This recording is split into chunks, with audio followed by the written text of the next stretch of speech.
World Maths Day 2022 is being observed today. Mathematics teacher Tamesh Mohabir shares a few tips on how to get better in maths in this Jalissa Hines report. World Maths Day is being observed on March 23rd this year. The day encourages students globally to take a break from the standard day-to-day math lessons and participate in competitive math-themed games instead, which provides them with the opportunity to win prizes and scholarships. Channel 8 spoke with Mr. Tamesh Mohabir, a mathematics teacher at the New Amsterdam Multilateral Secondary School, during an interview, and he explained in his own words what is mathematics. Now, there are many complex definitions, but the one I love is a very simple one. Mathematics for me is basically a problem-solving tool.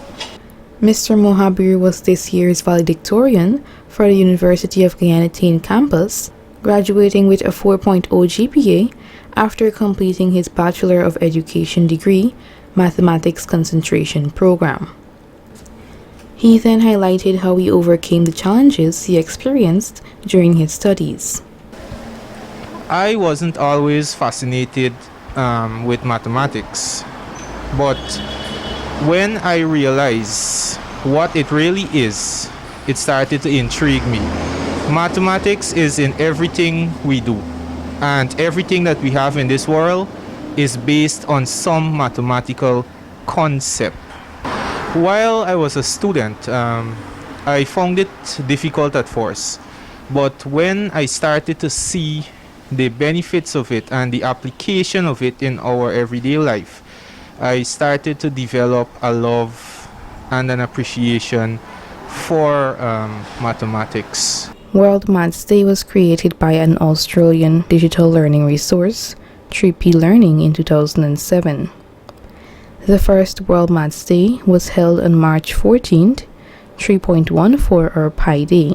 As a maths teacher,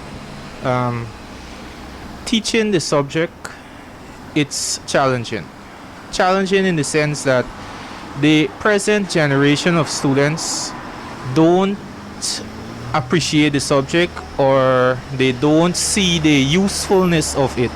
So as a teacher of mathematics, apart from teaching the concepts, I also have to find ways and means to show them how these concepts are applicable in their everyday lives, because the first thing many of them ask when you start a topic is, "Sir, where would we use this in our everyday life?" So that in itself is a challenge, to get them to develop an appreciation and a love for the subject. Mr. Mohabir shared these tips with mathematics teachers to allow their students to perform better in the subject. To show them the relevance of the subject. What I notice about this current generation of students is that if they don't see the relevance of something, they're not interested in it, and they won't make the time to do it. So whatever is it we're teaching, try to show them the relevance of it by bringing in real life examples. For example, if you're teaching them fractions, show them like a cake. Get them to bake a cake and then show them how they could divide it into half, quarters, 3/4, and so on. You're doing trigonometry, take them on a field trip to the Kanji Bridge, let them calculate the angle going up. So show them the relevance, and at the same time, we as teachers need to be patient with them. Mathematics is believed by many people to be one of the hardest subjects to achieve because of its strictness in needing correct answers, its abstract concepts, and the overall stress involved in succeeding. There are many persons, both students and adults, with a negative perception about mathematics.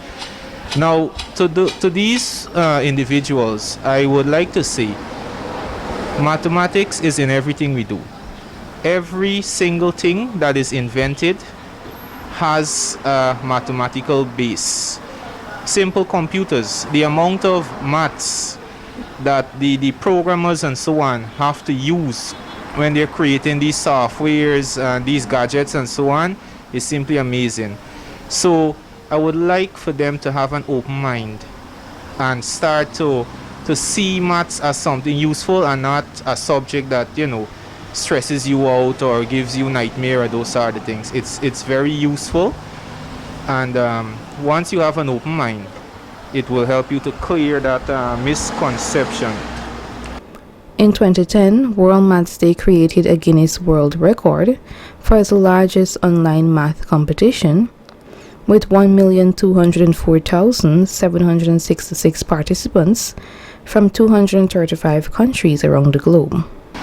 There is the multiple intelligence theory by Howard Gardner, and he speaks about humans having a mathematical intelligence.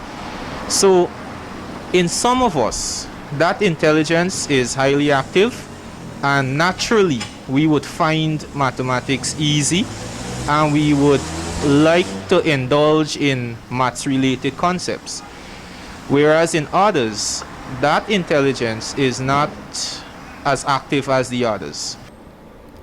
He went on to add, It means, therefore, if you are having problems with maths, it simply means that intelligence is not fully developed within you, and it would require you to do some additional work.